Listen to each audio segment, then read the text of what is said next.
He's just got a 5 feet Bitcoin. away from the president at all times and avoid staring They're all directly like into little his Easter eggs. penis. Oh, gosh! Mr. President, your ideas for the tech industry are so innovative, and you definitely do not have a small penis. Ah, thanks, yeah! Please accept this gift on behalf of Apple. Next! South Park just went nuclear, and Tim Cook was the target. In one of its most savage takedowns yet, the show ripped Apple's polished image to shreds and dragged Cook through pure comedic hell. This wasn't just a jab. It was a full-on demolition, and fans are losing their minds. Yeah. I'm not unique anymore. Yeah, if everyone's edgy, there is no edge. South Park didn't just take a jab at Apple's CEO. They went for the jugular. Tim Cook, a man known for control, polish, and perfection, was turned into a running joke so brutal it stunned people across the internet. This wasn't a light roast. If someone has the power of the presidency and also has the power to sue and take bribes, then he can do anything to anyone. The episode wastes no time throwing us into chaos. Washington, D.C. looks like a fortress. Checkpoints, soldiers, a city on edge. And who's walking in? Corporate guests, billionaires, people with reservations and gifts in hand, like they're lining up to meet royalty. That's the point. The king they're all trying to impress isn't just any politician. He's the one who can reclassify laws, sue whoever he wants, and take bribes if he chooses. The power dynamic is insane, and South Park cranks it up to 11. With your wisdom, I'm sure that we can work out an arrangement that will be mutually beneficial. In return for your understanding, I wish to offer you a gift. This incredible towel. Say what? Right in the middle of this circus is Randy Marsh, the everyman turned hustler. He's pitching integrity solutions like his life depends on it. His goal, a $6 billion payday, and it all hinges on one thing: getting marijuana reclassified nationally. And because it's South Park, he's not just asking politely. He's offering a towel as a gift. A towel. That joke lands because it's ridiculous, but also painfully accurate. In politics and business, gifts are currency. They're symbols of power, loyalty, and submission. South Park knows it, and they make sure we feel it.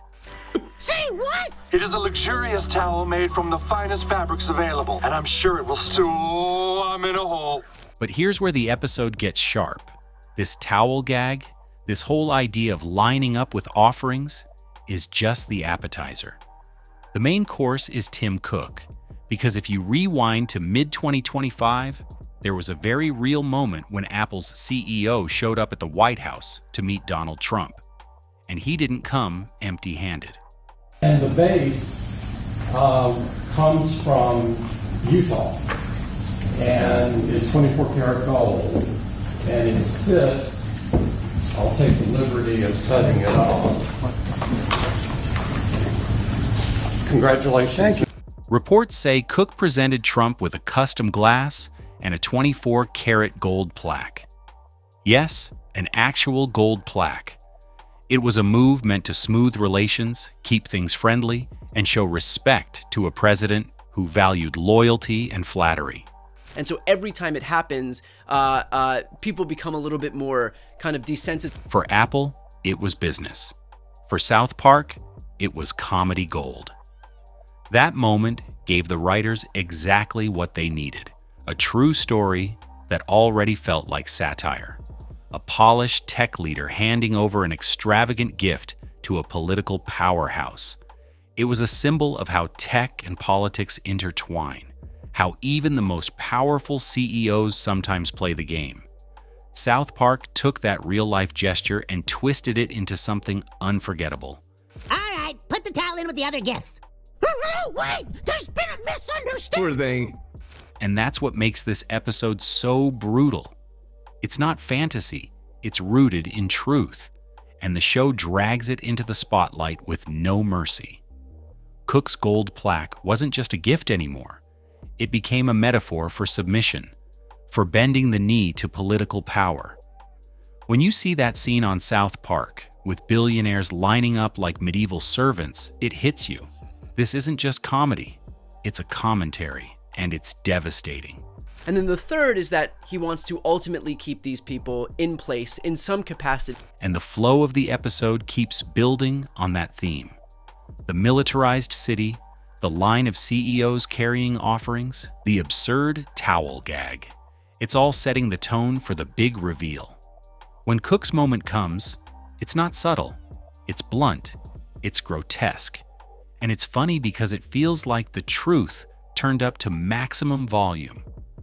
South Park shows you the side of power that nobody likes to admit exists. The deals, the flattery, the submission hidden behind all that corporate shine. Hey,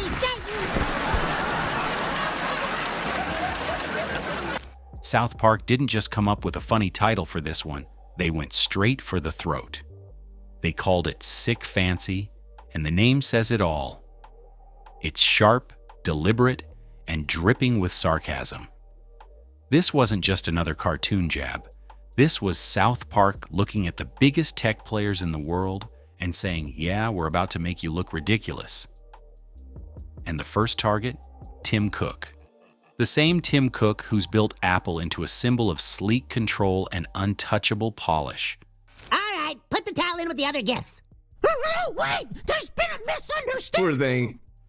That's what makes this episode sting. It's rooted in truth. Apple's reputation has always been about power, secrecy, and control. Cook's meeting with Trump? That was Apple saying, we know the game and we know how to play it. But South Park took that same move and stripped it of all its sophistication. They made it look like weakness, like Apple's top man was bowing down. That's why this joke landed so hard. It wasn't random. It hit right where Apple is most sensitive. Its image. Oh, I feel smarter already. Do you feel smarter? I feel smarter. She's making us smarter. AI is incredible. All right, but now, if we're really going to take this thing to the next level and be like those Silicon Valley elites, we got to take these. And just when you think the show might ease up, South Park says, nope, we're just getting warmed up. Enter Mark Zuckerberg. If Tim Cook's humiliation was sharp, Zuckerberg's was pure comedy gold. Sharon, you don't know anything about the tech industry, okay? This is where the episode really flexes. Zuckerberg's cameo isn't just for laughs, it's symbolic. South Park's basically saying, these tech titans, these billionaires we see as untouchable, they're no different than courtiers in a king's hall. The show turns Silicon Valley into a circus, with Zuckerberg playing the clown. And it works because it amplifies what people already think, that he's awkward, distant, and kind of robotic. They didn't need to stretch reality much to make it funny. It's all right there. I believe our best course of action is to send one of our employees to Washington to explain our tech and ask for these regulations to change. But the real center of this circus? It's Trump. South Park paints him as the ultimate ringmaster, sitting at the top of this bizarre hierarchy while the richest men in tech line up to flatter him. It's grotesque, theatrical, and disturbingly close to real life. The episode cranks up the loyalty and flattery to maximum volume, showing billionaires tripping over themselves just to get a smile or approval. There's Cook, there's Zuckerberg, there are towels, gold plaques, whatever they can bring, and Trump's just soaking it in. That's a really fun idea. Kind of going for that tech company meets movie studio vibe. Should I combine all these innovative thoughts we've been discussing into a polished business outline? Yep, generate that and we'll get right back to you. Do you see what I mean? What? There it is. All right, everyone here to meet with Is the that president. Bezos? Please make sure you have a reservation and that you have your gifts ready. And here's the kicker, it's funny, but it's also uncomfortably real. South Park's brilliance here is how it blurs the line between satire and truth. When you see a scene like that, you're laughing, but a part of you is thinking, this might not be that far off. Tech leaders really do meet politicians. They really do offer gifts, investments, and loyalty because the stakes are enormous. And the show just rips the curtain back, turning what might be polite business moves into something that looks desperate and absurd. It's called microdosing. It bolsters our focus and creativity. By the time this part of the episode ends, the message is clear. No one is too powerful to be mocked, not even the people who run the biggest companies on Earth. Apple's clean, perfect image, torn apart. Zuckerberg's robotic vibe, turned into a running gag. Trump's appetite for praise, turned into a full-blown carnival.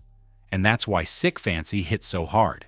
They want you to feel overwhelmed and hopeless and helpless, so they deliberately flood the zone, knowing that it is beyond difficult to push back on everything. Let's be real. This didn't just drop out of nowhere. South Park's Season 27 has been on an all-out warpath, slicing through politics, media, and culture with zero hesitation. Every episode has been a grenade, ripping open corruption, shredding hypocrisy, and mocking anything that pretends to hold power. They've torched Washington insiders, dragged media bootlickers, and made sure no one walks away clean. And then came Sick Fancy, the natural next step. This time, they didn't just point at the political swamp. They threw Silicon Valley's richest players into the mud and turned the volume all the way up. This is South Park at its most vicious. They're not pulling stories out of thin air. They're taking things that actually happened, real meetings, real scandals, and twisting the knife until it's almost too uncomfortable to watch. The scary part? So much of our politics and tech world is already so ridiculous that the satire barely needs exaggeration. By the time the episode ends, you're left wondering if you just watched comedy or a brutally honest documentary. Hit that like button and subscribe. This is only episode 3, and if this is how they're starting, the rest of the season's going to be chaos.